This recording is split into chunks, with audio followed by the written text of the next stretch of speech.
Welcome to the 3DownNation podcast. I'm Justin Dunk, joined by John Hodge and JC Abbott. Fellas, the Canadian University football season kicked off. Was there better games in USports than the CFL this weekend? Well, I think it's a little bit easier for esports to have better games because there's just more of them, right? That's part of it. There are 9 games to start this season across 3 conferences. That being said, I mean, you've got a quadruple overtime shocker with Western and Queens. I mean, it's not a shocker that Western won, but that game was a 16-point deficit for the Mustangs to overcome it, the 3-minute warning. And then they actually led. Like 2 touchdowns, 2 2-point converts, and a field goal. Queens gets the ball. They end up tying it at 29 with a last-second field goal of their own. And then they go to quadruple overtime. Like, there were a lot of great U Sports games this week. We'll talk about those a little bit later in the show. But it is a pity and a crime that this was not televised anywhere. Yes, you could stream it for money. I appreciate that. I'm not saying it was impossible to find.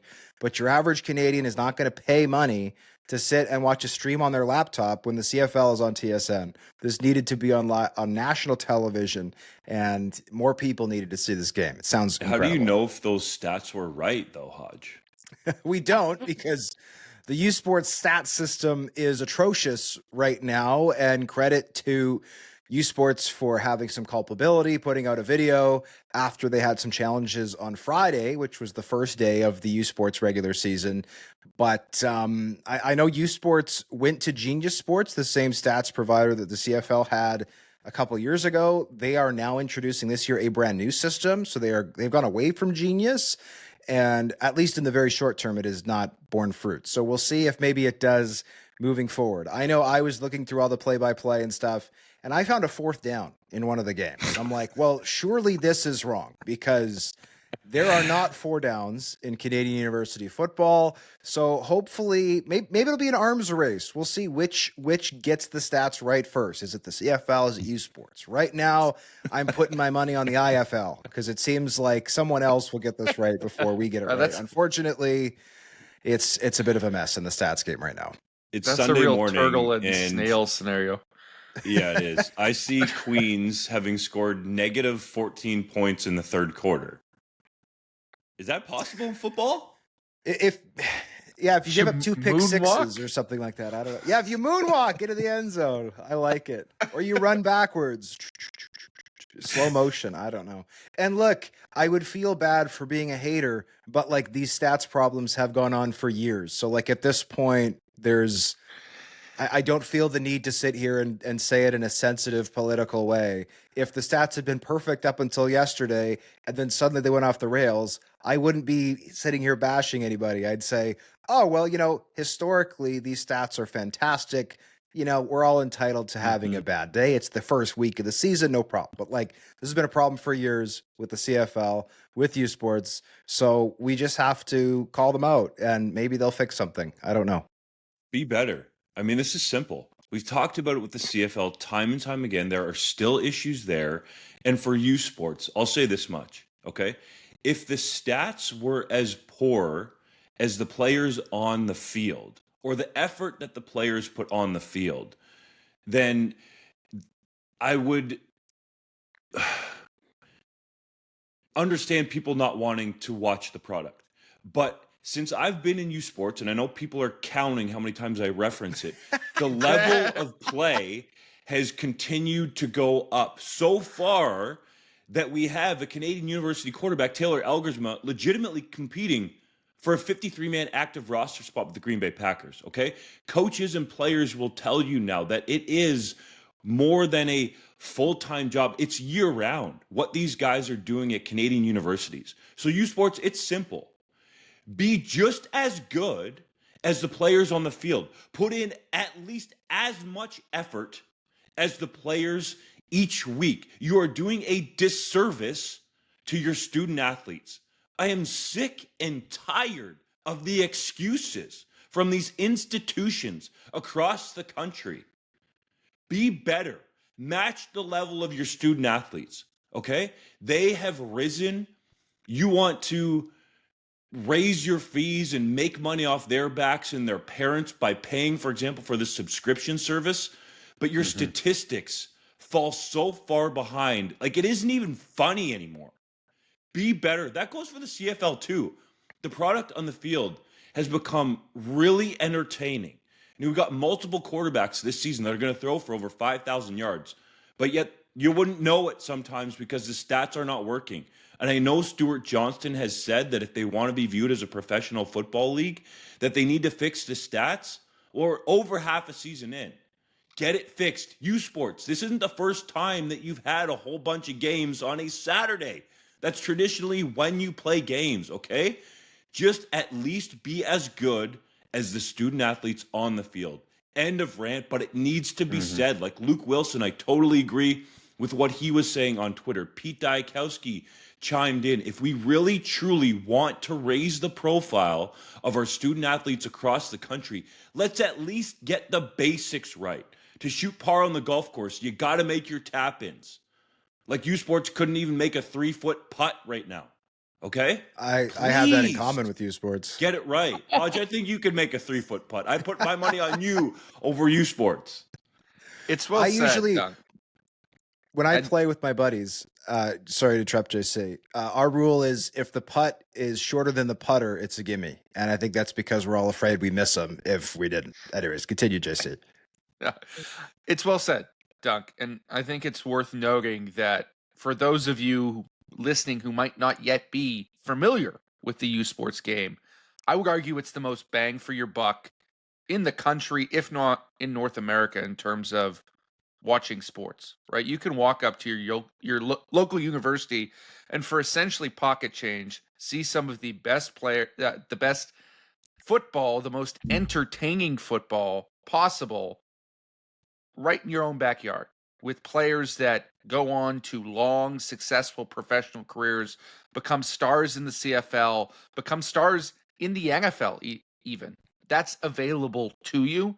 It doesn't get pushed. It doesn't get marketed, essentially because of the incompetence of the leadership at USports, or traditionally that has been the case. But for fans, if you haven't gone out to your local USports team in a couple of years, it's about time you did. Walk up to the stadium, enjoy that experience, pay these athletes the tribute they are due, because you just might see the next star, and I guarantee you're going to be entertained. Because as we said, there's a quadruple overtime game between two powerhouses in Western and Queens right on offer this week, and almost nobody watched it because it wasn't publicly available to the masses. That has to change. And you can't even see the stats. Like, a lot of people within USports are going to listen to this podcast and they're going to get their backs up. They're going to get defensive. But let's flip it around, okay? We at 3DownNation are not saying that we are perfect. We strive for a high level. People reach out to us when we have made mistakes or typos or don't feel like our opinions were conveyed in a respectful way. And we do our best to not get defensive, but to work to be better. So I don't want to sit here pretending to be on top of the mountain, casting aspersions on everybody below. We try to deliver the best possible product we can. But we have other people, fortunately, in the football community in Canada that help keep us on the straight and narrow. And a lot of times, fellas, balanced. So when we say this, it comes from a place of passion. And to JC's point, there are legitimate stars on these campuses across USports, guys, not even in just football, but in the other sports. Like, we focus so much on football. I get it. That's what we cover day in and day out at 3DownNation.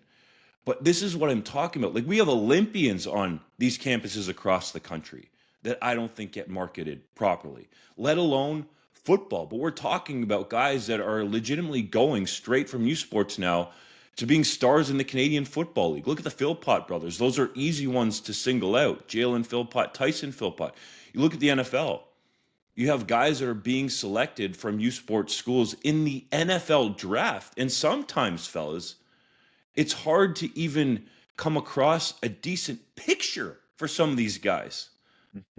So from an overall standpoint, like, we just want so badly the product and how it's being marketed to be better and be seen by more people. I can understand the subscription fees and wanting to make money there a little bit. We'll see if the numbers pay off. But Luke Wilson said it on Twitter, like, we need to have USports football and some of the other sports on national television. Okay, let's get into the show. Is there anything else you guys want to rant on? No, I'm good. Okay, we happy. Let's do it and discuss an extraordinary performance by Argonauts QB Nick Arbuckle. Edmonton gaining ground in the CFL's playoff race. The USports football season kicking off. Brandon Banks officially retiring from professional football and the CFL. And Micah Awe receiving a max fine for 2 high hits. But first, the Saskatchewan Roughriders were shut out in the second half during Week 12 against the Calgary Stampeders, dropping the clash of top West Division teams 32-15. Did that game have you commending the Stampeders or burying the Riders? It had me commending, the Stampeders. And I'm not going to bury the Riders just yet. They're still 8-2. And the Riders' season is interesting. You look at it, they went 4-0, lost to Calgary. Had another 4-game win streak, lose to Calgary. Fortunately for Saskatchewan, the Riders do not play Calgary, at least for the rest of the regular season. But, I would imagine for them to potentially get to the Grey Cup, they are going to have to beat the Stampeders unless there's an upset along the way. I think this game, fellas, comes down to just simple matchups in one-on-one, which Calgary has dominated in these 2 games against the Rough Riders. You look at that last sack on Trevor Harris before Corey Mace pulled him out of the football game, and what happened? Justin Sambu simply imposed his will on Logan Ferland, who a lot of people have talked about last year and even this year as potentially being a most outstanding offensive lineman candidate. I'm not saying that he's not, but on that singular play, I think that to me spoke about the overall picture of this football game, because Calgary, again, dominated up front, largely rushing 4. Earlier in the game, Clarence Hicks turnstiles Peyton Collins for an easy sack on Trevor Harris. Now, I'm not saying this was a regular thing throughout the game, and I'm also not saying that Ferland or Collins didn't win any reps, but those stand out overall to me as, again, the Calgary front 4, for the most part, dominated Saskatchewan. The Riders played less than 1 quarter of football in that second quarter and were able to have a lead going into halftime. But this matchup against Calgary is a problem for the Riders. Yes, there was a late change in the secondary. Marcus Sales was out. That shifted Nelson Lacombo to the boundary cornerback spot, and Jackson Ford stepped in, I thought, rather nicely at safety for the Riders. But there are some matchup problems here for the Riders that need to be addressed if they're going to get by Calgary. And it's interesting because Saskatchewan has been a very physical team this season against largely the rest of the league. They've dominated that physical battle. But against Calgary, for the better part of 8 quarters now, the Stamps have owned them from a physicality standpoint. Yeah, I don't think you can completely let the Riders off the hook here, right? We saw a very similar game happen about a month ago at Mosaic Stadium, albeit a day late. But this was largely the same formula. And frankly, I anticipated the Riders coaching staff to have made some bigger and bolder adjustments. That being said, I do mostly celebrate the Stampeders here. This team is 5-0 against the Saskatchewan Roughriders and Winnipeg Blue Bombers this year.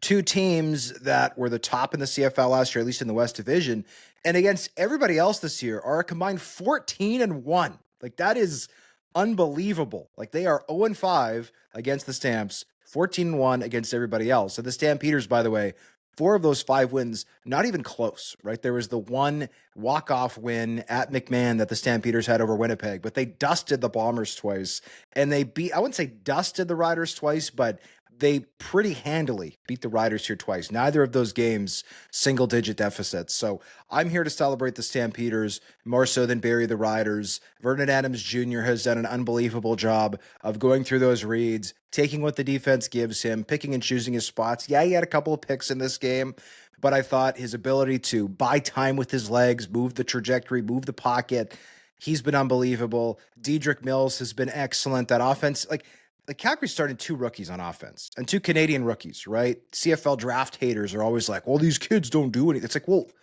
we got one with 5 touchdowns, and we got one who's arguably the best center in the CFL right now, who wasn't even a college center, by the way. Christophe Fortin was a college guard at UConn, and he's now arguably the best center in the league.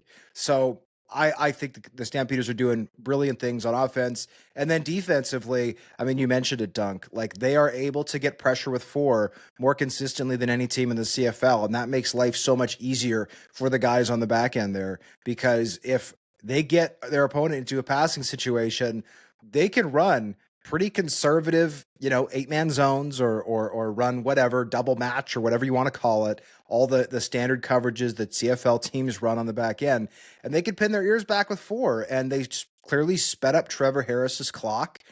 Trevor Harris held onto the ball at least a little bit longer than we usually see him hold on to it, and he doesn't have the mobility to get away from that pass rush when it breaks through. And everybody talks about flow. Everybody talks about Jalen Hutchings, rightfully so. But I love, Dunk, that you highlighted Justin Sambu, a guy who I think was a 6th-round pick out of Baylor. Like, not a top DT in this league, but made an exceptional play, got the sack. Clarence Hicks is he the most underrated player in the league? Like, I think he was coming off an Achilles. I don't think anybody talked about him before the season, including us, including myself. I was like, oh, well, we got to watch for Clarence Hicks being healthy this year. Like, I didn't know a lot about Clarence Hicks. I knew who he was. I didn't think he would be an impactful pass rusher. And obviously, yeah, Hutchings and Flo are picking up some of that extra heat from opposing blockers. But Hicks has been sensational pretty much all season. Like, unbelievably quick coming off the edge, but also has the ability to lower his pad level and blow up blockers with power. So if you have 4 guys who can get pressure, then I think come playoff time, because it looks inevitable, like the Stampeders are going to end up playing Calgary or play Saskatchewan and or Winnipeg, like at least one of these teams come playoff time, possibly both.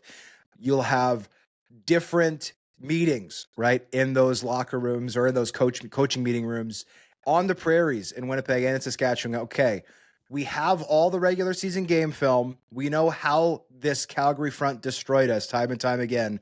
What can we do, right? What can we do? Because the Riders have done a brilliant job of keeping Trevor Harris upright against everybody else.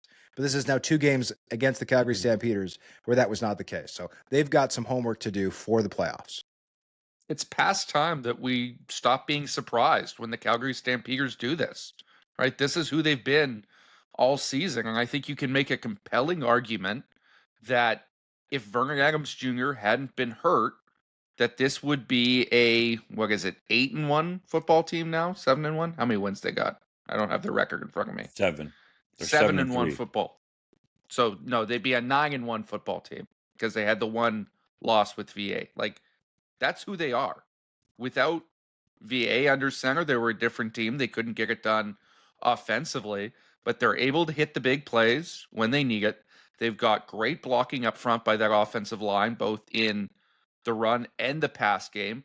I thought their play calling in this game was unique and innovative at times. I like how they're getting different guys involved carrying the football. Jalen Philpott got 3 carries in this game in addition to what he was doing as a receiver. I think that's a really unique way to use a weapon and get him involved in the offense. And then defensively, that defensive line, as much as we've lauded the Riders for their pass rush and what they did a week ago with 6 sacks, I don't think anyone can touch what the Stampeders is able to do or are able to do with 4. And they've clearly outclassed the Riders front on 2 occasions now. We got a ton of comments, guys, throughout the week from people asking us what we were smoking because we all picked the Stamps to beat the Riders. I had people telling me that it was going to be the Riders by a lot. Well, clearly, whatever it was we were smoking, it wasn't that BC Bud, was prophetic. We were smoking the truth, right? Because this is who the Stampeders have been. They've shown that they are the kryptonite for the Riders. And if Saskatchewan wants to get to a Grey Cup and win it, they have to figure out how to beat Calgary. That has to be their top priority for the second half of the season. It might have to be, okay, because let's look at the standings. That win by Calgary was very key for a major reason, the tiebreaker.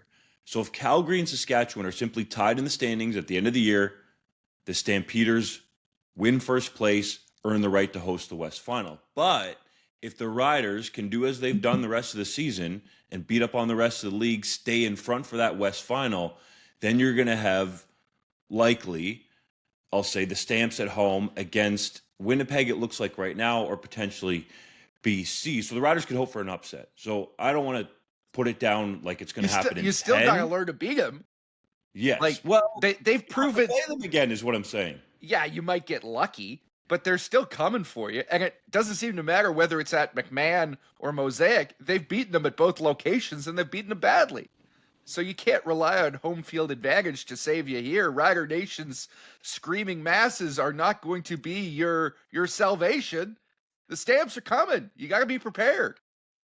I'm just saying, after 2 games, it looks like the best way for the Riders to beat the Stamps is just to hopefully avoid them completely. Okay, I'm not saying that they can't beat them, and that seems like the likely West Final matchup at the moment. But hey, the Riders got the Labor Day Classic and then the Banjo Bowl with the Blue Bombers coming up. Those 2 teams have not played this season. We'll see how they match up in their 2025 versions. But the West Division standings just got real tight, especially at the top. If the Riders were able to win that game, it's a completely different conversation. Then I think, after a couple more wins, we're talking about, okay, how are the Riders going to rest players and get ready to host the West Final? But that Calgary victory is absolutely massive for them potentially hosting the West Final at McMahon Stadium. We'll see how it shakes out down the stretch. 3 quick observations. One is I need a JC Abbott hip-hop album entitled Smoking the Truth. That's number one. I need that in my ears. Secondly, can we please stop when teams are really good asking, will they even lose again this year? Like, I think that was a topic on this show like a week ago. It's like, well, the Riders are 8-1. Are they even going to lose again? It's like, obviously they will. This is professional football, and winning games is super hard. Who put the rundown together for the show? It wasn't me who raised that issue. I will say that because it's a silly talking point, and I also don't think we're the only ones who ran with it. Like, I'm sorry, being 8-1 does not mean you're going to go 17-1. Like, that is, I don't even think it's possible. I think the maximum for wins in the CFL is 16. I think the floor for losses is 2. It is too hard to win games consistently at the professional level to finish better or worse than that. Wait, wasn't there a 1-win team one time? Yes, that was pre-salary cap. That was, I think, the 2003 Hamilton Tiger Cats. And yeah, that team stunk. I'm not going to defend that. But that was pre-salary cap. So I think in the modern CFL, the floor is 2. It did. And I mean, there have been NFL teams who have gone 0-16. I don't think 0-17. But I think it's twice happened that it's been winless in the NFL. But that's a 32-team league, so it's a bit of a different beast. These teams all know each other. They play each other multiple times a year. I think you're not going to see a sub-2-win team again. And then my third thing is I really, really wish that I could go back to the beginning of the season and bet money for the Calgary Stampeders to sweep Saskatchewan, Winnipeg, but get swept by Ottawa. Because I'm pretty sure laying out like $100 on that, I could retire right now. Like, nobody in a million years would have thought, oh yeah, that's what's going to happen. So that's one of the reasons why we love this game in this league, is at the end of the day, you can make really, really smart assessments. You can watch all the film in the world. You can talk to all the experts you want to talk to. But sometimes what happens is just almost unimaginable. And that, to me, is what's happened here with the Calgary Stampeders. Credit to them for 5 big wins against 2 tough West Division teams. The fact that they've lost to Ottawa twice, however, is kind of mind-boggling. That makes me think, if you're the Riders, you're hoping for Ottawa to go on a run, get that crossover in the West Division, and play the Stampeders in the West Division semifinal. Nothing would be more CFL. Now it sounds like Justin's been smoking that BC bud. Well, I will say, fun. He's got a good point. In my life, when I ever have a problem that I can't get past, I always find that avoiding it and just running away is always the best strategy, right? That's how somebody else take care of it. That's awesome. We should give Calgary some credit. I don't want to be sounding like I'm making excuses for the Riders because they've got their butt whooped twice by Calgary. That needs to change. And Trevor Harris's record against the Calgary Stampeders fellas is worse than like really bad. Like, it is not good. I believe, if memory serves, that he was 2-12-1 going into that game against Calgary. I can see my guy John trying to bring it up right here. So I think now he might be like 2-13-1 or 3-13-1, I think is that number. So those are different iterations of the Calgary teams. You know, a lot of those Calgary teams were led by Bo Levi Mitchell when Calgary was the class of the league. But for whatever reason, Calgary has not been kind to Trevor Harris throughout his career. Hodge, did you find it yet? No, I was looking up Theo Benedet's latest buzz with the Chicago Bears. I was also looking up Theo Benedet's latest buzz with the Chicago Bears. Wow, great minds think alike, Hodge. We're right. And ours do too, apparently.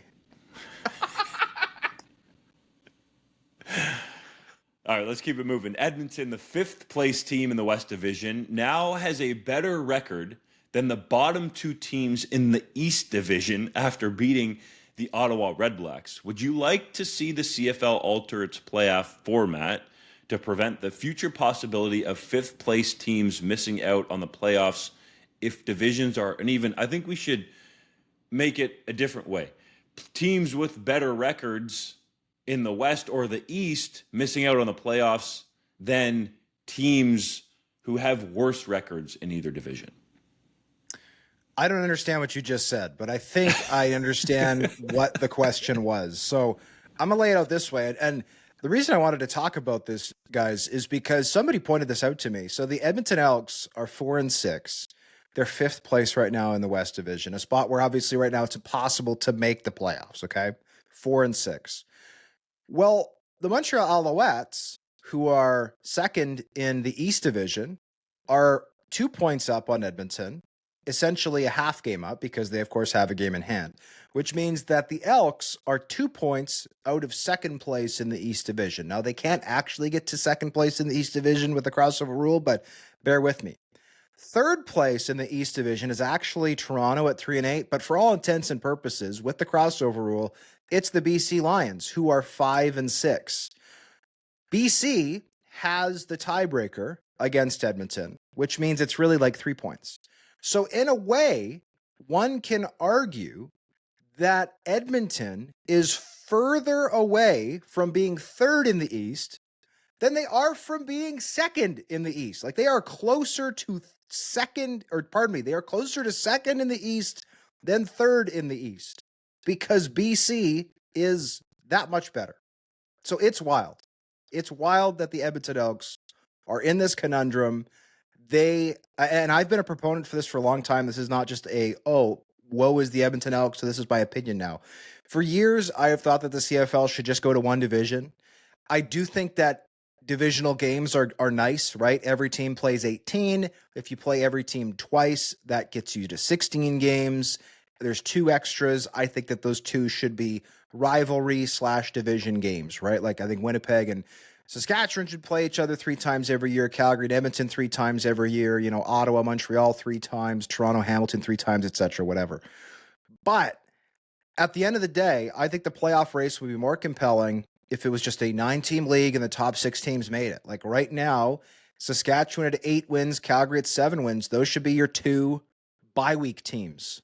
And I think Hamilton should have to host at 6-4 somebody in the first round of the playoffs. Right now, the Ticats, with a game in hand on everybody else in the division, are 2 points up. Like, there's not a lot of pressure on them to keep playing well. They're just kind of like, oh yeah, well, if we keep jogging our way to the finish line, we're going to get a first round bye. To me, that's not interesting. I want them to fight with Calgary. I want them to fight with Saskatchewan and scratch and claw for that home bye to start. And then you look at a 6-win team like Winnipeg. Like, yeah, there's kind of a compelling conversation in the West right now with Saskatchewan and Calgary being the top 2 teams. Like, can Winnipeg get back into the top 2? Can they even win the West, right? Host that West final for a 5th straight season. I get it. But to me, this is a more compelling conversation if right now they're in a position to even host a playoff game, because they're the 4th team in the CFL. I think they should get to host round 1 and have a lower ranked team come in. Like, to me, the playoff races would always be, with few exceptions, I suppose, but almost always be more compelling if the teams were simply placed from 1 to 9. And aside from that, yeah, you'd lose a little bit of maybe the history with some of the rivalries, but like, is anybody not watching? Like, again, keep my example in mind here. So let's say Hamilton gets the 3rd seed, Winnipeg gets the 4th seed. So that would mean Winnipeg theoretically hosts BC in one of the semifinals, and Hamilton hosts Montreal in the other semifinal. Okay, well, those are both divisional games anyway. Let's say the 2 home teams win. So now Hamilton would go to Saskatchewan for one final, and Winnipeg would go to Calgary for the other. So one of them is divisional anyway. And a non-divisional national semifinal would be Hamilton at Saskatchewan. Is anybody not watching that game? Because it's like, oh, it's not East. I'm not interested anymore. No, everybody wants to see Bo Levi Mitchell go into Regina, right? That would be a sensational football game. So I don't think we need divisional games in the playoffs, is my point, for these games to be interesting. I think you just need the best teams. And in the modern era of sports where everybody's watching every game, right? If you go back 50 years ago, if you were a fan in the West, you might not even know who the teams in the East were because they were never on television. You didn't know who those players were. It was, if you came to the one game a year where that team was in town, you might see them live. But other than that, you don't know a lot about them.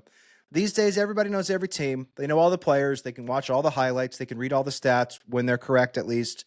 And it's a good opportunity, I think, to modernize the league, go to one division. You're going to have more interesting races. And I think that you would have more parity because right now Edmonton is further from the playoffs than Toronto and Ottawa, even though Toronto and Ottawa have worse records. I go back and forth on this, Hodge, because I get your point and I see the argument here. And that's one that's been made about the CFL for a long time. We've seen these situations play out before.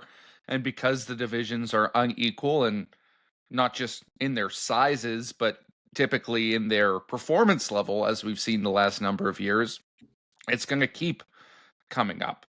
And I understand wanting to see the 6 best teams in the playoffs, but I still cling to some of that regionality.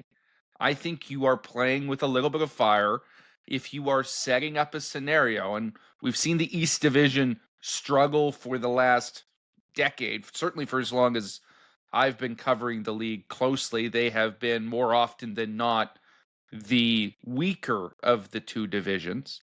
If you're setting up a scenario where it's going to be consistently harder for Eastern Division teams to make the Grey Cup, I think eventually you are going to see ramifications of that in places where, let's be frank, the CFL has struggled with attendance at times. Montreal is on the come up, but for a lot of years they struggled. Toronto, we all know the issues there. We know the issues that are happening right now with Ottawa, which has been strong, but since they have not had a lot of success lately, we've seen attendance weighing in those locations. I think if you artificially take away competitiveness and playoff races from those teams, or not artificially, because it would be earned one way or the other, you are going to see that affected eventually, maybe not in year 1, but in year 2 or 3 or 4 or 5 at the gate, because people are going to be less engaged down the season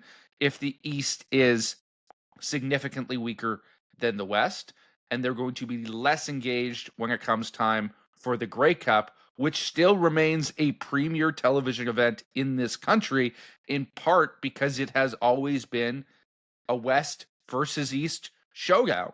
And when it comes time for that game, we've seen teams out East that have been significantly worse in the regular season win consistently on those occasions and pull off upsets because anybody can win on any given game. I just don't think you want to upset that balance in order to save the worst team in the West, right? To me, the value is not there in that equation, and I would keep the setup as it is. Hold on. You're not saving the worst team in the West. You're rewarding the worst team in the West for actually having a good record. Like, let's look at it from this perspective, okay? Good record in brackets. Like, they're below 500. Doesn't matter. They're still better than the 2 bottom feeders in the East. Okay, yeah, so you could have a 500 or winning record. One bottom feeder in the is West. the same as another bottom feeder.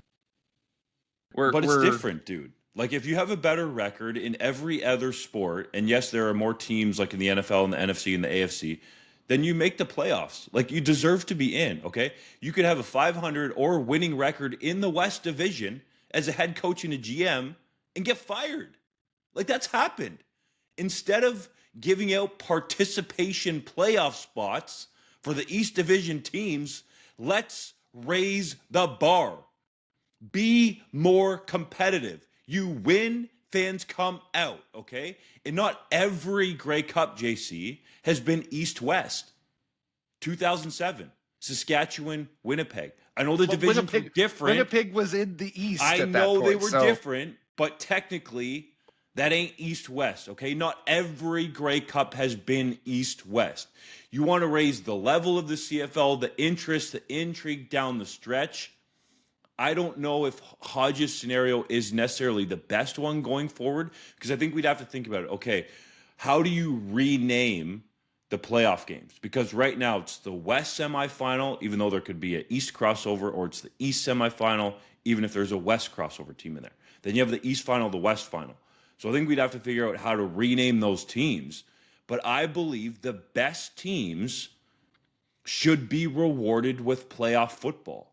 Otherwise, then what are we doing? Like, it doesn't necessarily matter how well you play during the regular season. It more matters how bad are the other teams in your division. And I get that there's been these one-off games where East Division teams have upset much stronger West Division teams in the Grey Cup. But, like, is that what we really want? Does Edmonton deserve to be in the playoffs? Yes or no, JC? No. They're fifth in the Why West. not? They're in a playoff position if we went to one division. Like, they're better. They're not. To be clear, They're they're not. not. They're not, for the record. They're still behind Montreal. They're close. They're close, but they are 7th of 9 right now. My bad. Okay, sorry. I had them with one more win. But, like, they deserve to at least be in the playoff mix behind Toronto, who's been mostly putrid, in Ottawa, who can't get their ish together. Like, I think it would be more intriguing. I don't care about the East-West stuff. Hodge's example, Bo Levi Mitchell going into Mosaic Stadium, that game was the first Riders sellout in 2025. It was hyped up. I don't think that matters. Like, we got to be able to be progressive here with what we're doing in the CFL. And I'll push back at what JC said, which is like, well, if these teams don't get to the playoffs consistently, they're going to stop showing up. It's like, okay, well, first of all, earn your damn playoff games. And secondly, which team has won 2 of the last 3 Grey Cups again? Oh, yeah, that would be the Toronto Argonauts. And which team is still last in attendance? Oh, right, it's the Toronto Argonauts. Like, how many Grey Cups you got to give them? You got to give them 2, 3, 4, 6. Stop me when I get to the number. 7, 8, 9. Okay, we're still going. 10, 11. Like, how many Grey Cups in a year do we have to give them? But until, and I'm not, and by the way, I say give them. The Argonauts earned those 2 Grey Cups fair and square. I'm not taking that away from them.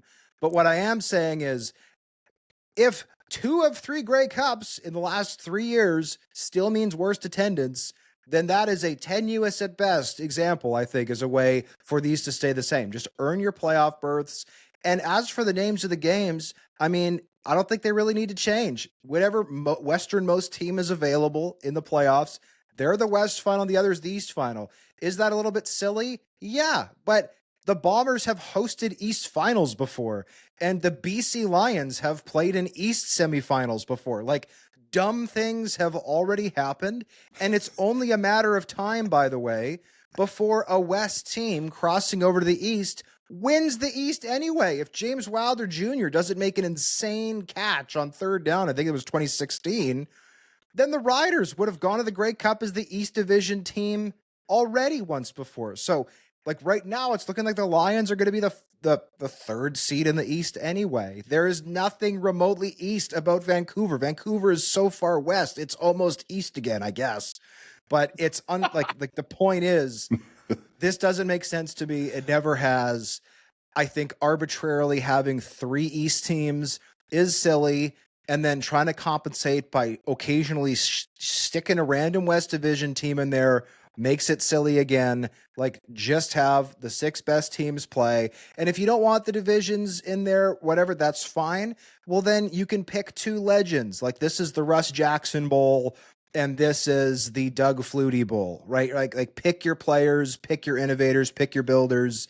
I'm sure people would be very happy with that. Like I think 1 through 6 is always going to be better than the arbitrary 1, 2, 3, 1, 2, 3 in a 9-team league.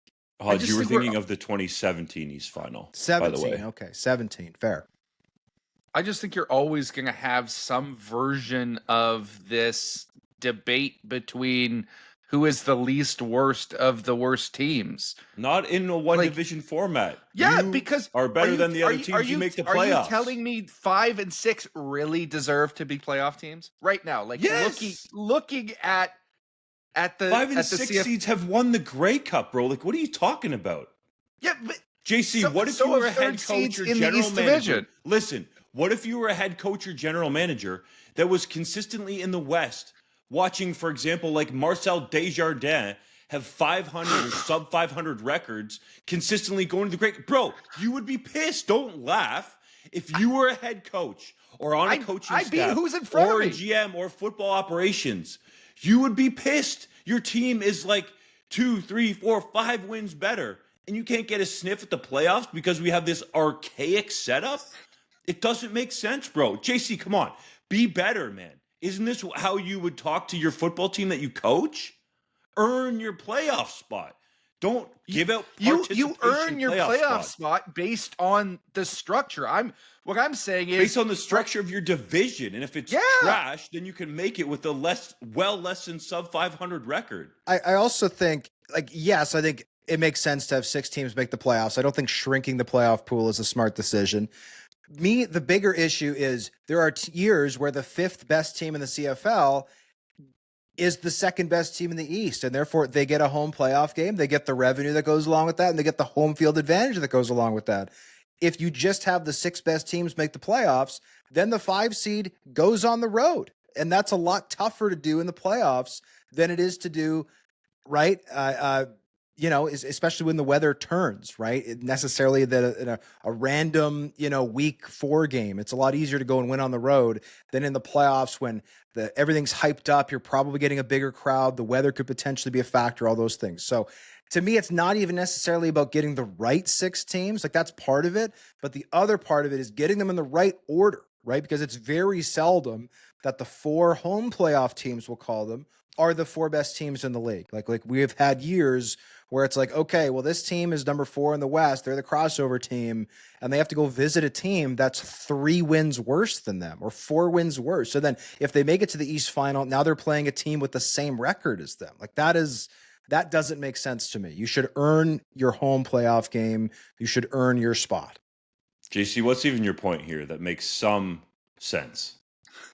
Well, my point is, like, we are arguing about teams at this stage that I don't think, yes, one might have one more win than the others, but like the resumes are comparable, and they're teams that have not earned the right to be considered contenders yet, right? When we're talking about top 1 through 6 right now, the bottom 2 teams in that scenario currently are the BC Lions and the Montreal Alouettes. Those are sub 500 football teams. That's what we're arguing about right now. Yeah, so you're arguing that sub 500 football teams deserve to host playoff games. I'm saying if we're going to change the playoff format, let's get rid of those bottom 2 teams. Like, that's the only way that, to me, the playoff format can be improved. So you want to have 4 teams make the playoffs?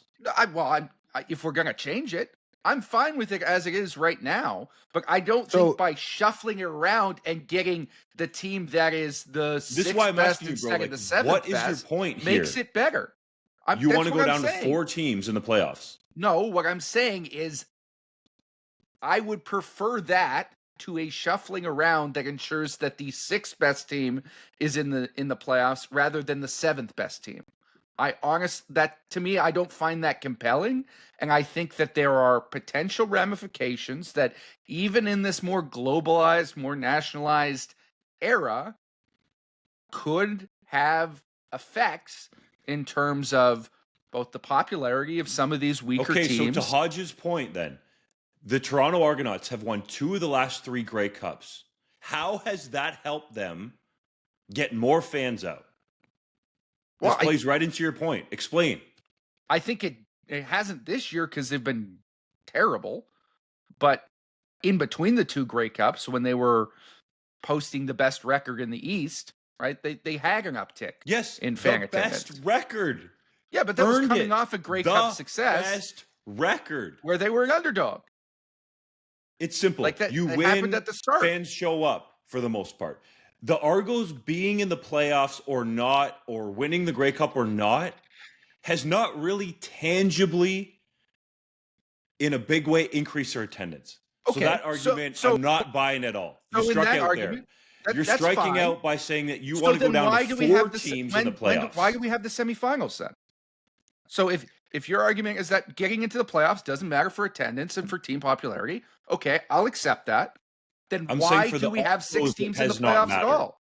I'm saying for the Argos, it has not mattered. Okay. I have The heard other part of this discussion that we haven't touched on yet is the games down the stretch that do not matter because we have the East-West archaic setup. There have been multiple games down the stretch that could have had playoff implications in recent years. Yeah, but you're going to get that same situation If we had one division. You No, possibly would, but I think you're it's more always gonna competitive have that. overall. You're It's more always gonna have competitive that. and more fair. Because Yeah, if but all I don't- 5 teams in the West are in playoff contention, and you've got 2 bad teams in the East, like we do currently, hypothetically in this scenario, like they'll still be in the hunt longer under the current format when they could prevent a crossover and snag that last playoff spot than they would be if they are in 8th and 9th place and have to jump over an entire other team to get into the conversation. So I don't think you're going to get more compelling matchups or more games that You matter. have though. better matchups at the top. Yes, what I'm because saying. right At the now top, Hamilton maybe. has nothing to fight against except for, well, Montreal's way behind us, and we just kind of have to hit them with a stick if they get close to us, and then we win first.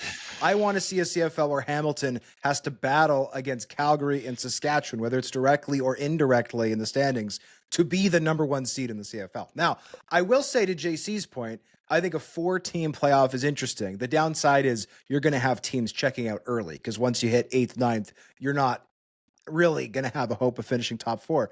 But I have heard a solution where, well, maybe 1 and 4 play a 2-game series. So instead of a semi and then a final, you do a 2-game like home and home, where maybe the 4 seed hosts the first one and the 1 seed hosts the second one, and a combined score, go old school, that combined score 2-game series.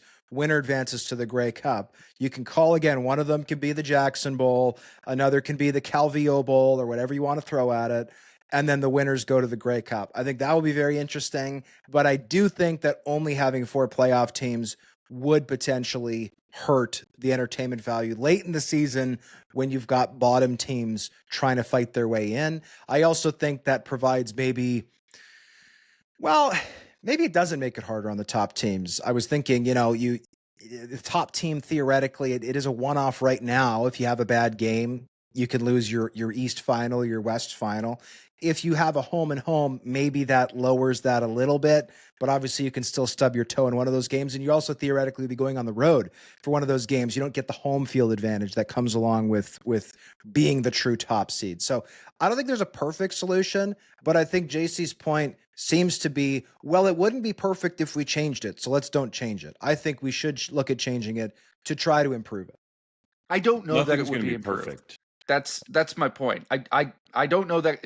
I'm certain it won't be perfect. I'm not arguing that this system is perfect. I just don't know that it would be better.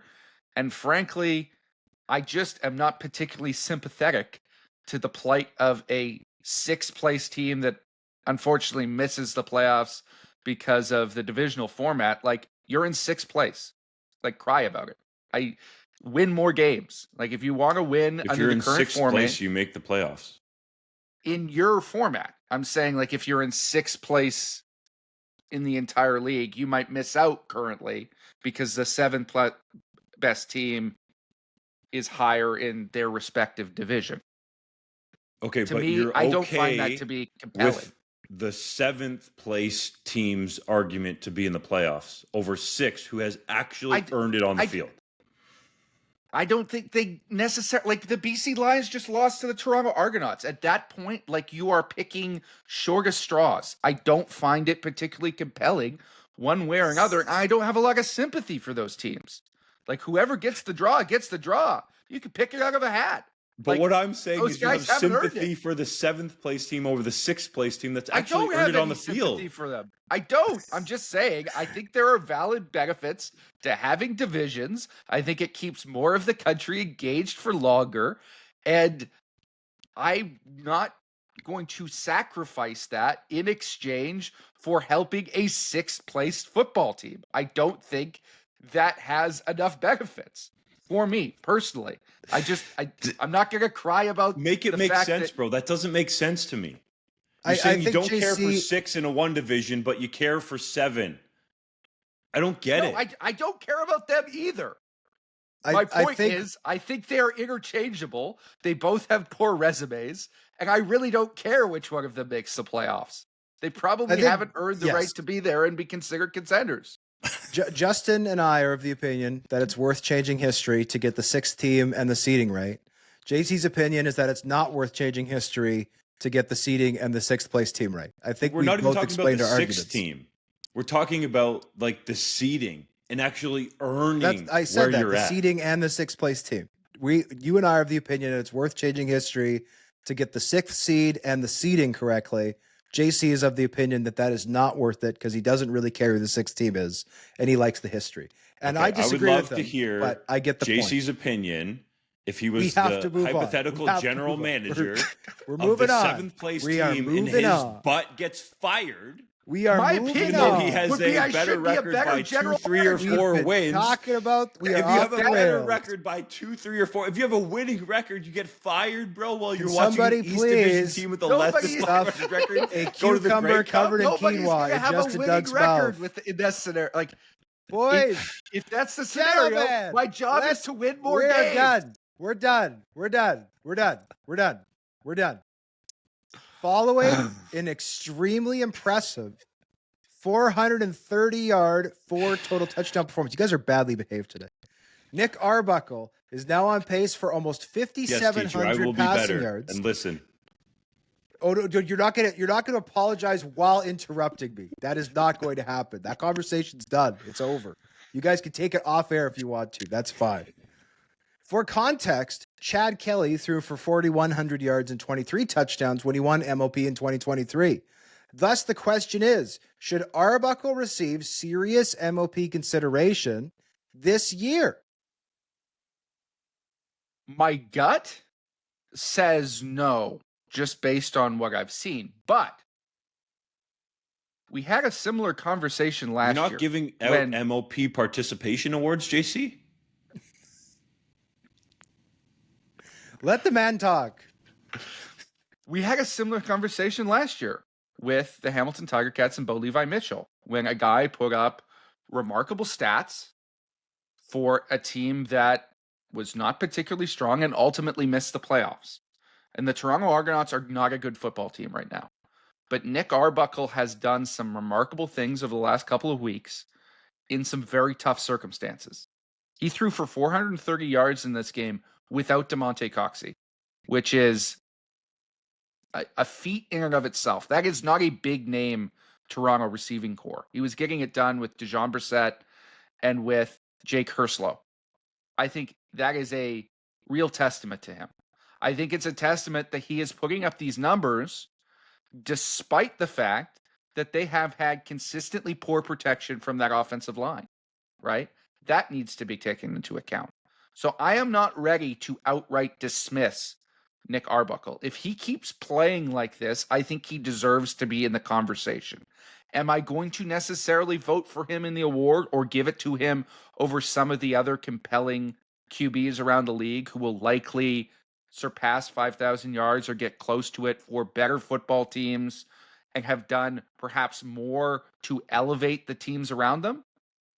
Yes, I'm probably going to vote for those players over Nick Arbuckle when it is all said and done, because I think the pure statistics are not the only thing that matters when you're considering the most outstanding player. But he deserves his flowers right now, because I thought Nick Arbuckle was done over a year ago. He came back. He impressed me in the Grey Cup. I thought that was a one-off. He did not look good the first couple weeks of the season. He has found his rhythm. He is playing at a high level right now, and he's doing it in a difficult circumstance for an organization that is struggling. He is the least of their problems. He is really the only thing holding them together and keeping them competitive. So he deserves our kudos. With all due respect, he doesn't deserve to be in the M.O.P conversation. We're going to have multiple passers, if they stay healthy, go over the 5,000 yard mark this season. And I'm not saying what Nick Arbuckle has done isn't remarkable, because it is, considering the state of the Argos. But he can get one of Hodge's newfangled awards that he's probably going to put together at the end of the season. You can't even give him comeback player of the year. So you're saying that to be a different type of an award. The 6th place person in the M.O.P race doesn't deserve to be in the contention? Sorry. I just wanted to clarify that. No, never mind. It's a little different than that, but that's fair. That's a fair point. Well taken. I'll take that jab. I think it's been great what he's done. He's shown that he can be a legitimate starting quarterback in this league after failing in multiple places. And, there's multiple reasons for that. But kudos to Nick Arbuckle for what he's doing with the Argos. And the stats are really intriguing. You look at Chad Kelly's season as Hodge laid out in 2023, and everybody was like, oh, yeah, he's an M.O.P for sure. Well, Nick Arbuckle is going to dwarf those numbers. And it's caused some fans to be like, well, okay, how much different would this team even be with Chad Kelly on the field? Like, Nick Arbuckle has played at a high level. And if anything for him, the most important part of it is going to be he's extended his pro career. Like, teams are going to look at this guy now as a legitimate backup who can come into games and win football games for you, if not a starting quarterback. I mean, just ask Cody Fajardo. Like, those starting quarterback seats can fill up pretty quick. But Nick Arbuckle has certainly made himself some money so far in 2025 on his next contract. Yeah, the Argos are giving up 32 points a game. So, that is not the fault of Nick Arbuckle. There are times where you can blame a lack of complementary football, I think, for, the struggles of a defense. If you're constantly, as an offense, turning the ball over, field position, those types of things, or even allowing points offensively, right? If your quarterback throws a pick six every game, obviously some of those statistics with scoring and things like that are going to negatively affect your defense. That has not been the case here. The Toronto Argonauts can't run the football to save their lives. But other than that, I mean, offensively, they're solid because of what Nick Arbuckle has done. Obviously, DeMonte Coxey's a big part of that. I think he's the number 2 receiver in the league, second only to Kenny Lawler. And even then, I think it's a bit of a toss-up. But what Arbuckle did without Coxey, as JC, I think, astutely pointed out, pretty remarkable against a BC Lions defense that came in looking pretty darn good to that game and then got absolutely you-know-whatted, absolutely crushed, decimated out there at BMO Field. Left, I think, feeling embarrassed, as they should have.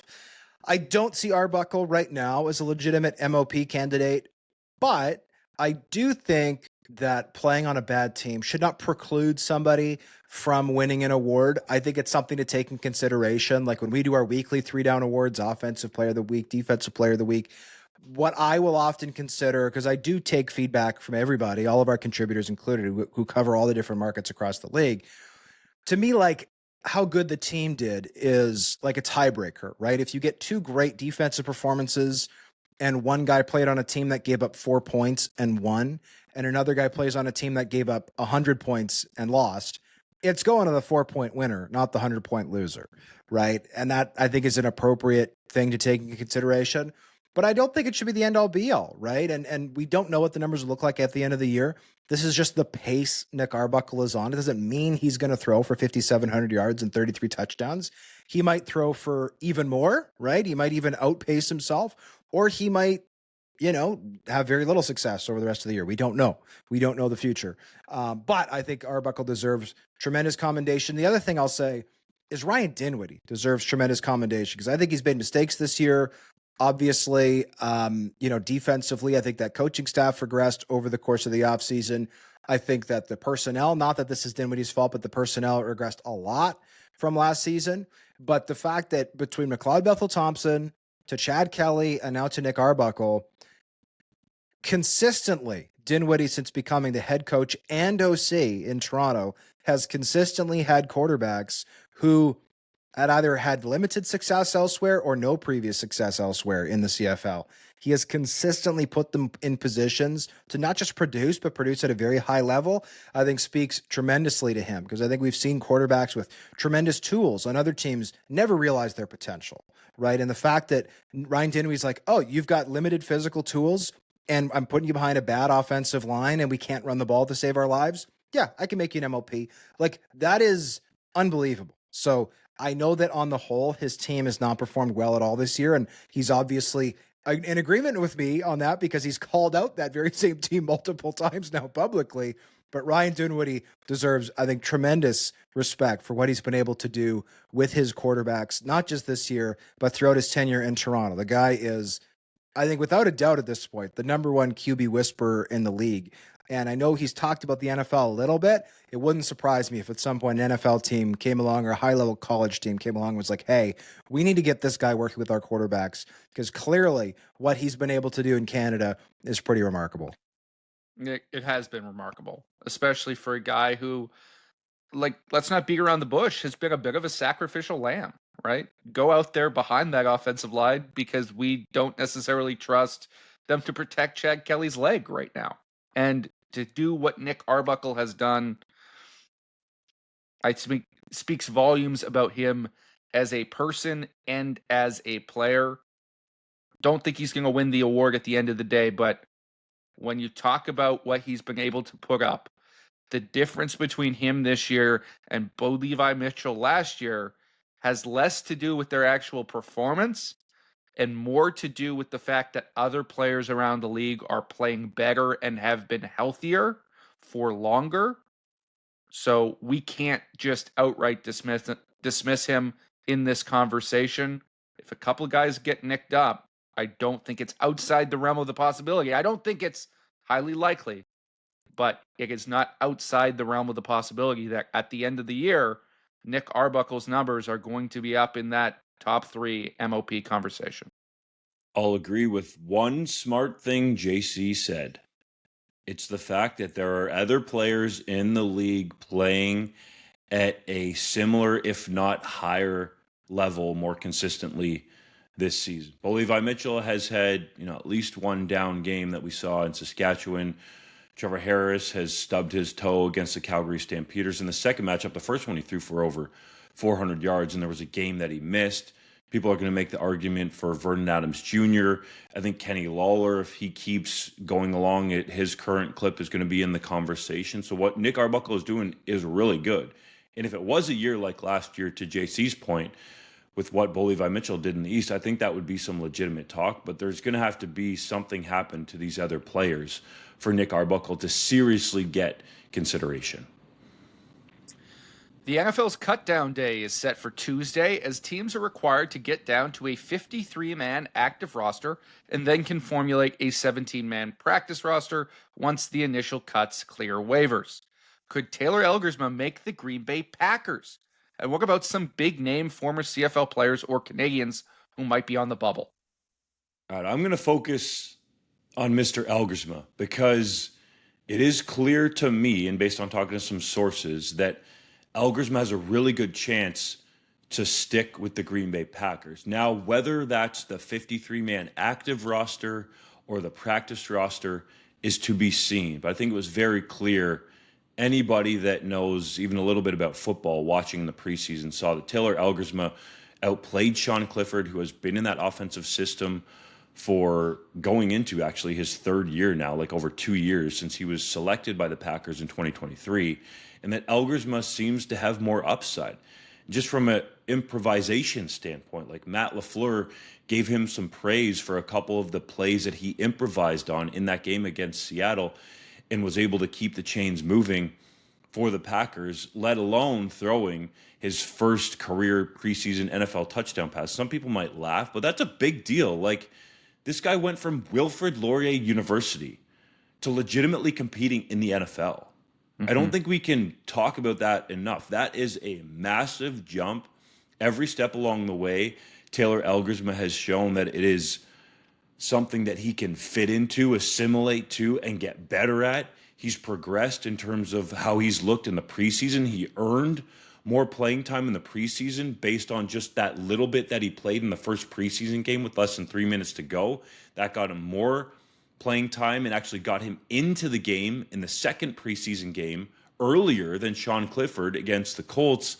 And then, what I didn't understand was like Matt LaFleur going back and forth between these guys.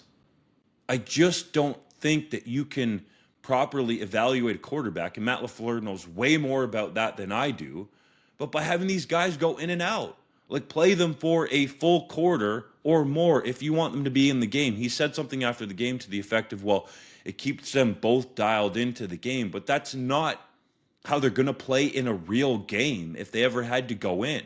They're going to go in there and not be taken in and out every other series. Like, I didn't necessarily think that was fair to either guy, Clifford or Elgersma.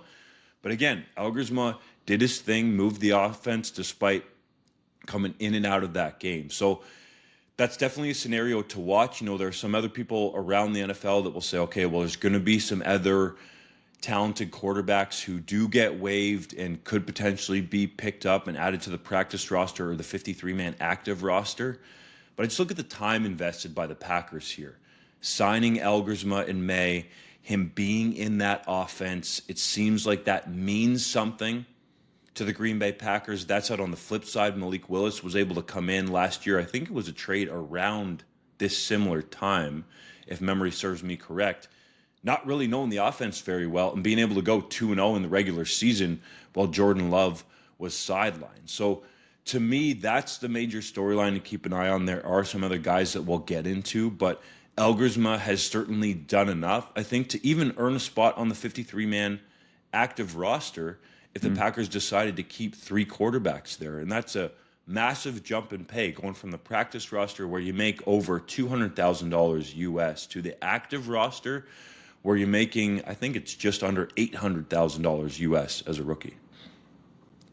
I'll let JC talk about Theo Benedict since he was looking him up earlier, and I do think that he's a former USports player who could very well end up making the Bears roster, but I'll point to a Joe in Indianapolis, a guy who I know, the Riders don't necessarily need back. Their Canadian receiving depth has been sensational this year, but I'm sure fans in Riderville would love to have back. And then Curtis Rourke. Curtis Rourke coming off injury, I don't think is going to be in the mix to necessarily play this year for the San Francisco 49ers.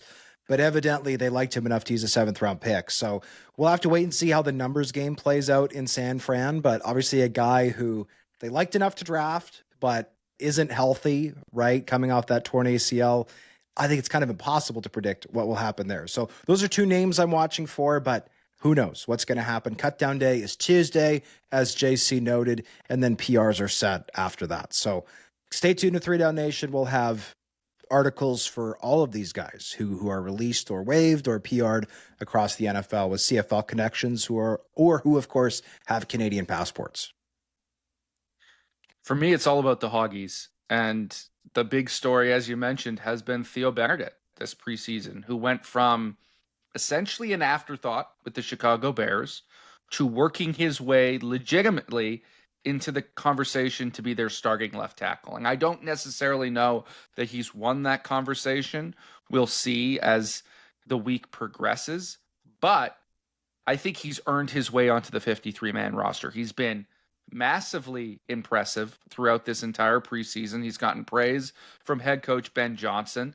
He has gotten praise from noted NFL analysts like Brian Baldinger just did a video on the kid. That's how well he has been playing in the preseason. And he's one of their highest graded offensive linemen. I believe their highest graded tackle through all that preseason action. Admittedly, mostly going up against number 2 units for the other team, but sometimes he's shut down legitimate starters. And I think he has put himself in that mix. He's going to start games at some point this year for the Chicago Bears if somebody gets nicked up, if not in week 1 as the bona fide starter.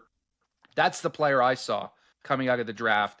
The NFL saw a guy who was slightly undersized, who was coming from USports, who they weren't sure about. I saw a guy who could start at tackle in the NFL, and I think he has proven that in this preseason now that he's been healthy. So kudos to him. His former teammate, Giovanni Manu, of course, got the draft pick recognition from the Detroit Lions. They traded up to pick him last year. He's been inconsistent, let's say, in preseason for the Detroit Lions. It'll be interesting to see if he takes the next step and how much longer they're willing to invest in him. And the other guy I'll mention from that same draft class, Kyle Hergel.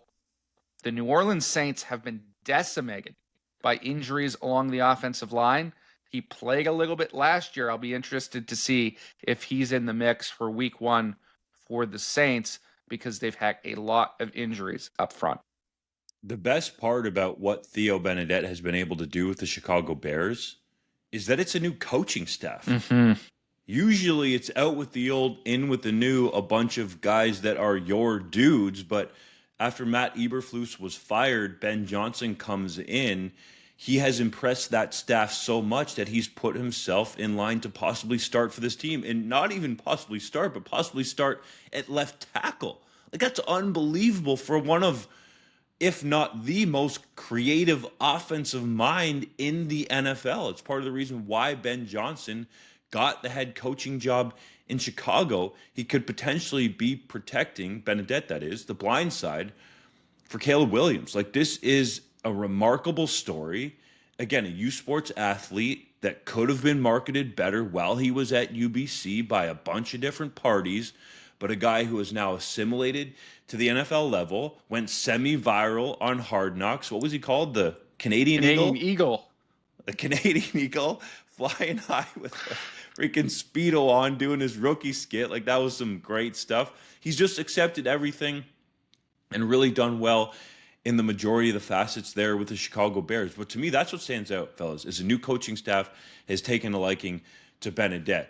We'd be remiss if we didn't mention Joe, because I think he's definitely a fan favorite in Rider Nation, potentially across the league, but definitely in Rider Nation. This guy achieved star status despite, less than star statistics on the field during his rookie season. I'm not taking anything away from him, but the fact that Rider Nation just loved on him had a lot to do with his personality, and clearly some NFL teams were interested in him.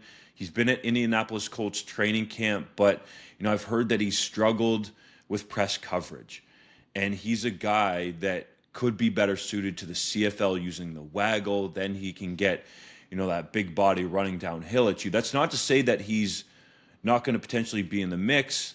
I think it would probably be practice roster at best for a Joe based on what I've heard, but he's flashed his athleticism down there, has an intriguing catch radius, is a big body. He's a guy that, from what I was told, played mostly, if not all, receiver during training camp with the Colts, but you could look at him as potentially a tight end option as well. I know that's how some NFL teams were looking at him. So he's an eye to keep a name to keep an eye on as the waiver process plays out. I'm on that BC Kush this morning. Golly. 4 catches for 27 yards for a Joe in the preseason. Getting back to Benedette, wouldn't it be something if 2 different NFC teams had starting left tackles who were undrafted Canadians? Of course, Benedette would be one. The other is Alaric Jackson of the LA Rams. Yes, mostly raised in the U.S., but born in Windsor, Ontario, whereas Benedette was born and raised and coached 100% in Canada before going down to the States just last year as an undrafted player. Speaking of the USports ranks, JC, you released your Hec Crighton Trophy watch list featuring 15 players from across USports, with 3 conferences opening their regular seasons this weekend and Canada West set to kick off soon. Which player do you see as the number 1 most likely to win the award in 2025? Well, I know who Donk's going to talk about, and he definitely earned himself some accolades, so I won't go there. My number 1 player entering the season is Arnaud Desjardins from Laval. I think he's earned the right to be the leader entering the season, the betting odds favorite. This is a guy who was the RSEQ MVP last season, a 2-time Vanier Cup winner, a reigning Vanier Cup winner, highly efficient, highly accurate, didn't quite have the pop to his game to get to the CFL level, but certainly has the efficiency and the accuracy to be in that conversation, as we saw in the Combine. Laval is going to still be a contender. They'll be in that Vanier Cup mix, when you've got a fifth-year quarterback of that status who has accomplished everything that he has in his career, not only do I expect him to put up numbers that will be worthy of being in the Hec Crighton conversation, he will also be tugging a little bit at the voter heartstrings at the end of it all when they say, well, this is our last time to vote for this guy. Sometimes they hand out a bit of a career award. I think with all those factors, Desjardins has to be the favorite at this stage. That's fair. Arnaud Desjardins has been really good for Laval, but through his years there have been other players in USports that have been just a cut above him. That's it. He's been really good.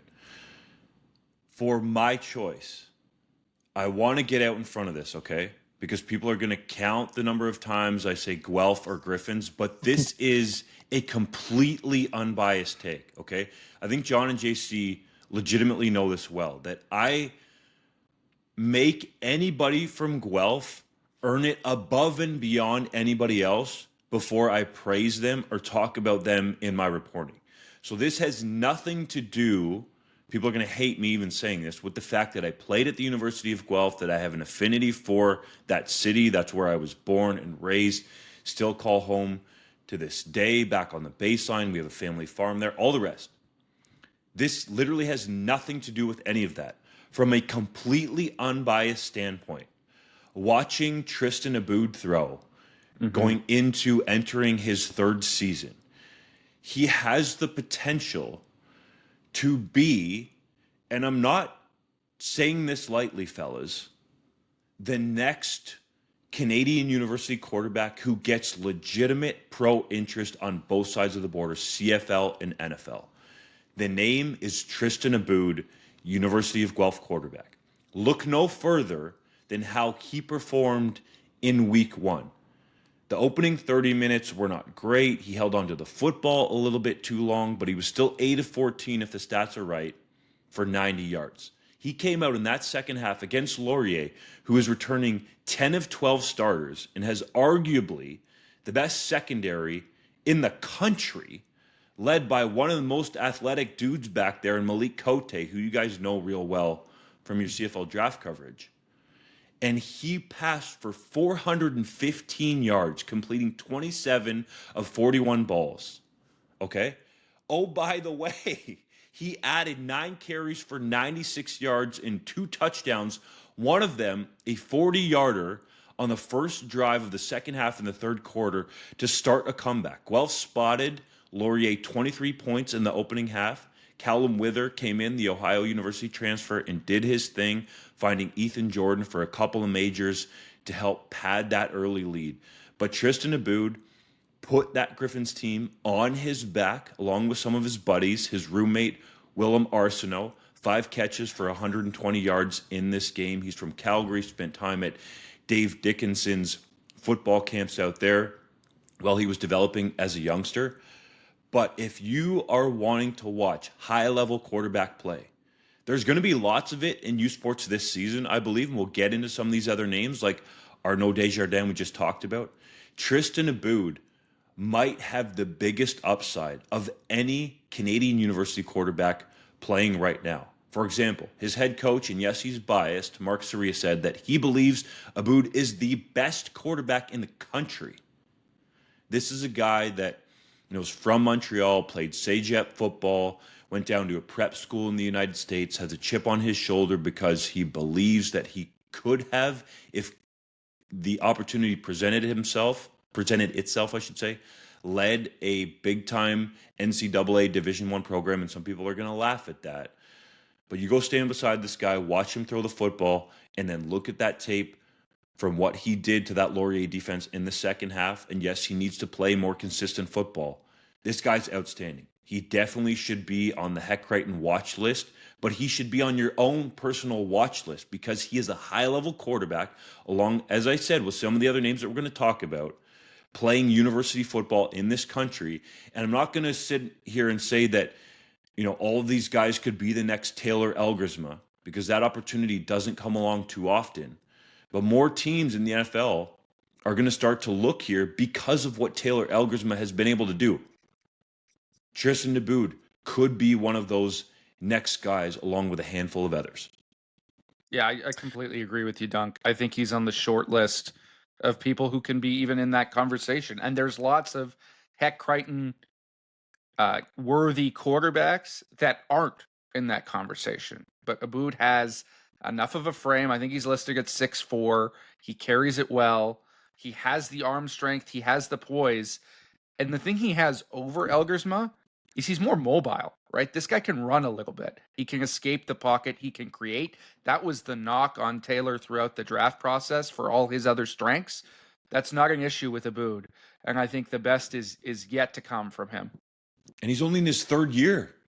Yep. He's only in his third year. Like, he spent training camp with the Toronto Argonauts 1 year. This past spring, he spent training camp with Scott Milanovic, the quarterback whisperer, and Bo Levi Mitchell. Like, he's only in his third year. This guy has so much upside to be realized. Yes, he needs to realize it, but a very intriguing player. And statistically, his career mirrors Taylor's almost perfectly, right? A guy who comes in, starts a few games as a freshman, does some impressive things, has a second year where he's growing and building, and then that third year is supposed to be the breakout. Is if that first game is any indication, I think we could see something special. I want to highlight two players who I think JC astutely pointed out. This can sometimes be a lifetime achievement award. Two guys who are back for their fifth years, Ethan Jordan, receiver in Laurier, and then Jackson Tuchinski, quarterback at Manitoba. I'm not sure Tuchinski has the receiving core to win this award, but I do expect him to be tremendously impactful along the ground again. The reason I would have Ethan Jordan above is because Raiden Thorne, who was the second receiver there in Laurier, is not back with the Golden Hawks this year, despite being eligible for a fifth season. So Ethan Jordan, to me, is going to get an even stronger share of those targets at Laurier. And it's hard to win this award as receiver. Like Kevin Mattel did it, but it doesn't happen very often. I think Ethan Jordan can put up the ridiculous eye-popping numbers required in order to win this award as a receiver. Two players who I don't think are going to win this award, but deserve a mention for their unbelievably insane performances. Game one, the Toronto Varsity Blues knocked off the Carleton Ravens 42-23 to open their season. I think this was the first time that Toronto and York, the two USports teams based in the GTA, won on the same day in almost 15 years, I think, JC. Is that accurate? 2011 is the stat that I saw. Yeah, this is also the first time the York Lions are above 500 since 2016. So shout out to the York Lions. But Scott Barnett, who was with the Varsity Blues as a backup last year, got the start this game. He threw for 567 yards and 4 touchdowns in the win for Toronto. That is a new school record. And here's the wild thing. Of his 32 completions for, again, 567 yards, he only threw, or at least completed passes, to 3 different players. Chris Joseph led the way for the Varsity Blues with 18 catches for 257 yards and 2 touchdowns. That is a new school record for single game catches. It's also only 1 catch shy of the all-time USports single game record. So shout out to those two, Barnett and Joseph in Toronto, for a ridiculous start to the season. Those are some video game type numbers, and they're here putting them up in week 1 at the Carleton Ravens, like hopping on the bus, driving 5 hours, popping out, and then just going absolutely ape you-know-what all over the Ravens. Just unbelievable performance from those two. Hodge, you mentioned Ethan Jordan being able to potentially win this award. I think that's a great pick. In week 1 against Guelph, who has a veteran defense, he had 8 catches for 125 yards and 2 touchdowns, including a 71-yarder, where it looked like he pulled away from the Griffins secondary so easily. Yes, his receivers did a pretty good job blocking on that play too, but he was untouched down the sideline. And Callum Wither, the new starting quarterback for the Golden Hawks, seemed to look his way a lot. So I think you see that relationship has developed early in their time together, and it could lead to a massive season for Ethan Jordan, who, oh, by the way, last year became the first Golden Hawks player in the team's history to record 1,000 or more receiving yards in a single season. And for those that don't know, he did that in 8 regular season games. Like in Canadian University football, you play 8 regular season games, and he had over 1,000 yards, potential to do it again this season. Of course, Ethan Jordan is an Ottawa Redblacks draft pick, so Ottawa fans keeping a close eye on him. It's now time for JC's random neg lister. And, every week I try and stay true to the name. I try and pick a random player, an off-the-wall player, usually to address a specific need for a team. But sometimes something presents itself that is just too good not to talk about. And yesterday, as I was researching for this segment, the Ottawa Redblacks added Miami receiver Xavier Restrepo to their negotiation list. This guy is currently a UDFA with the Tennessee Titans, but it seems likely that he's going to be released. Only 3 catches for 26 yards in the preseason. He was really brought in as a favor to their quarterback, Cam Ward. But his college resume, guys, is absolutely something else. A consensus All-American in 2024, and left Miami as the Hurricanes' leading all-time receiving yardage leader with 2,844 yards. That's higher than Santana Moss. That's higher than Reggie Wade. That's higher than Michael Irvin. That's higher than Andre Johnson. That is a program that has produced a lot of talent, and Restrepo has been at the very top. So why was he not a first-round NFL draft pick, a guy that's a lock onto one of those rosters? Well, he's a shade under 5'10". He's 209 pounds. And the reality is he ran a 4.86 40 at his pro day and at the NFL Combine. That is atrociously bad, almost disqualifyingly bad. But the tape doesn't show it. He's quick. He's smart. He finds spots in zones. He has sharp route running ability. He's tough as nails. He'll get in there and block for you. Guys loved this player, but they just can't justify it with that size and those athletic traits. For me, he's tailor-made to be a CFL slot back. He can come up here, prove his way back to the NFL. I think this is a smart and savvy addition for the Ottawa Redblacks on a player that is legitimately a marquee name for one of the biggest programs in college football. It's also time for Hodge's Heritage Moment. Speaking of big-bodied slot backs who maybe didn't run super fast, but were very, very productive.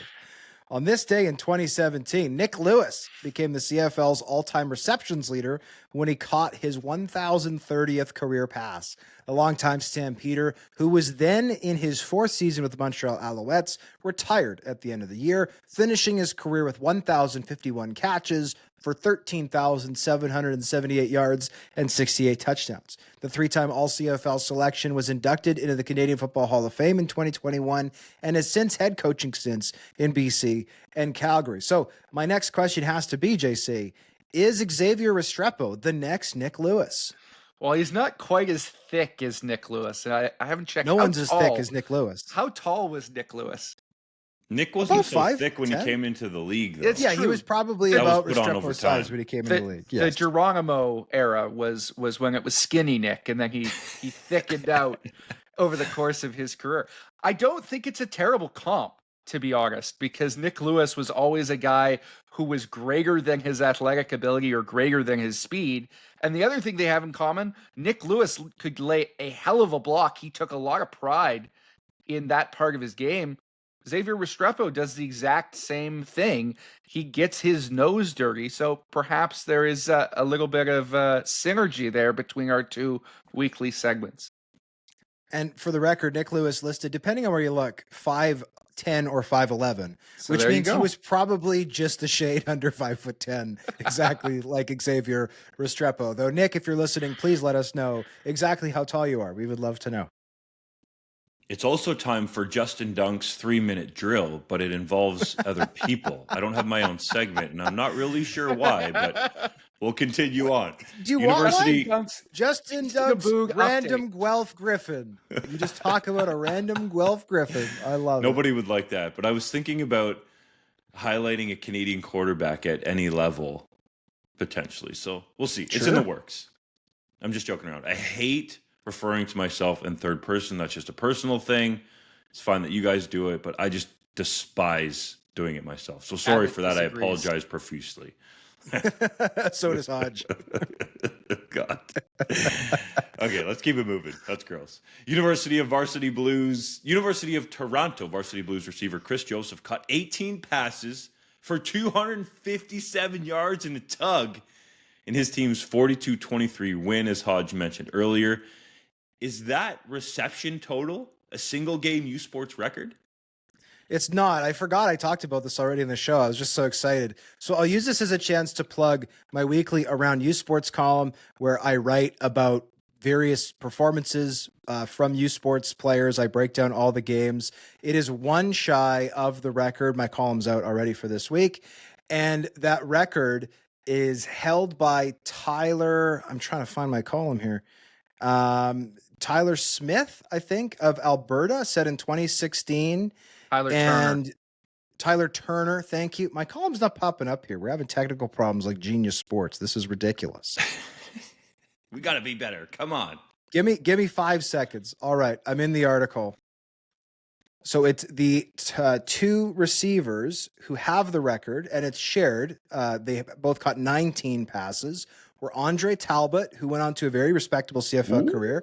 He did it with Laurier in 2000, and Tyler Henry of Alberta in 2016. So very close to tying the all-time U Sports record, just one shy for Chris Joseph. Why is it not called John Hodges Around U Sports column? I mean, I put my name in the mock draft because other people do mock drafts, and I want people to know which one is mine. No one else does Around U Sports, so I guess that's the answer. With you. It's a valid question though. Miami Hurricanes defensive lineman Akeem Mesidor, an Ottawa native, was named the #1 prospect on the fall edition of the CFL Scouting Bureau rankings. Do you think he'll ever play in the CFL? No, I do not. Mesidor is a stud. He has been a stud dating back to his freshman season at West Virginia. He's a legitimate pass rusher at Miami. I'll be shocked if he's not an NFL draft pick. Certainly he's going to be on an NFL roster next year. I don't think the CFL is seeing him anytime soon. Brandon Banks told CHCH Bubba O'Neill he is officially retired. How will you remember Speedy B? As a lightning-fast returner who could change games in a blink, and then for adding on that receiving ability, and of course that 2019 season where he won M.O.P. and was just absolutely electric for the Ticats. Micah Alway was issued a max fine for a pair of hits in Week 11 against the Montreal Alouettes. Does he need to rein it in a little bit? He does. I appreciated his explanation for the David Dallaire hit, and credit to JC for asking the question to Awe. And I get it to some extent, but at the end of the day, there's only one player in the CFL who's consistently being fined like this and who's consistently levying these types of high hits. I've never played middle linebacker at a high level, but I know there are 8 other starting middle linebackers who are able to prevent as many hits up high. So Micah Awe, I do think you've got to be at least a little better in this regard. It's a matter of player safety. It's up to everybody, right, to try to keep the players safe. Ottawa Red Blacks defensive lineman Daniel Opoko was released from hospital on Saturday after being taken in an ambulance from Friday's matchup at TD Place Stadium. Is that good news? It is great news that he appears to be all right. We don't exactly know what happened in that moment. It seemed like a rather innocuous hit, but it's always scary when a guy has to get clamped on the field and taken off on a spine board. I'm very thankful that Okpoko is okay. Got a chance to speak with him during the draft process. He came across as a great guy. He's got a bright future in front of him. I'm glad that we dodged a bullet here and it wasn't a lot worse. Canadian offensive lineman Siggy Sow was released by the New England Patriots, and his CFL rights belong to the Saskatchewan Roughriders. Could we see him in green and white anytime soon? I don't think so. You know, these types of guys, as you fellas well know, are going to wait it out. We'll see how the waiver process plays out for him, and he's going to want to see if there's any early season injuries, having been in the league already for 1 year. So, you know, I doubt it this season. I'm not saying it won't happen, but I would imagine he's going to wait out and exhaust his NFL options. The New York Jets released former CFL receiver Ontaria Pokey Wilson after he went catchless in the team's preseason finale. Could we see him back with the Bombers in 2025? I do. Only 3 catches for Pokey in the NFL preseason. And this is a guy who's been in the NFL circuit before. He was an undrafted free agent with the Chargers in 2023, and he didn't even make it till final cutdown day. He was cut immediately after the preseason game as one of 6 players the Jets cut. So I do think there's a chance he'll be back. The Bombers maintain his rights. And I don't mean to sound hokey, but I think the Bombers would feel okie dokie with Pokey. The RSCQ was renamed the Dunsmore Cup in honor of Hall of Fame coach. That just made me trip, bro. Well, look, they just lost Jarrett Stearns, possibly for the year, and Nick Debsky is banged up. Like this Winnipeg team desperately needs a receiver. I wasn't talking about Dalton that. I was talking about your rhyme time. I know. I was going to okie dokie. Right is that what it it was? I said I want to feel hokey, but I think they'd be feeling okie dokie with Pokey because hopefully it's not they smoky. And hopefully it's not smoky. The RCQ has renamed the Dunsmore Cup in honor of Hall of Fame coach Jacques Dussault. Is that an appropriate honor? It is an appropriate honor for Dussault. He's the first Francophone coach in CFL history and also the first head coach in the history of the Montreal Carabins program. But I will say this, and I'm stealing this from Mo Khan on Twitter, who was the first to point this out. As much as I like to see Dussault honored, I wish they had waited a couple more years because we're not going to have Glenn Constantine as the head coach at Laval for forever. Nobody has won the Dunsmore more than him. His records will never be broken. It would feel appropriate if when he stepped away, they named the trophy after him. By making this move now, that's probably never going to happen. I would have liked to see that honor bestowed on somebody after his retirement. The Rough Riders removed former first-round NFL draft pick Trey Lance from their negotiation list. Does that mean we'll never see him in the CFL? Yes. It was a fun off-season story, but this guy has earned over $36 million USD and is set to earn at least a couple million more. It seems like he's going to make the 53-man active roster there with the Los Angeles Chargers. But honestly, it was definitely intriguing to talk about. And if he hadn't caught on somewhere, maybe a pique his interest. But homeboy, if he invests his money, doesn't even do it in Bitcoin, can just sit back, relax, collect the percentage points. I can't even think of the right term right now because I'm on this BC Kush. But anyways, he doesn't have to play football any longer if he doesn't want to. Yes, interest. God, where's my head today? It's up in the clouds, boys. Sorry. No, we will not see Trey Lance. But it was great for 3DownNation and some other outlets. Smoke the clouds. So Trey Lance will be doing when his NFL career is done. Smoke the Clouds is JC's second single. The first, of course, still being Smoke the Truth. For Justin Duck, JC Abbott, I'm John Hodge. I have found my Around USports column. It was not a technical problem. It was 100% user error, so that is my fault. We will see you next week for an even longer podcast. It's apparently our podcast lasts 10 hours, though. Hodge, make sure you tell the people, though, like, subscribe, comment, leave us a 5-star rating, hit that subscribe button on YouTube to make sure this thing gets served up to you right away. Look up our addresses. Don't follow us on the street. That sounds terrifying. I'd like someone to show up outside JC's house with a bear costume, and he'll think that bear from the cabin followed him back into the city. That would be terrifying. John Hodge likes that idea.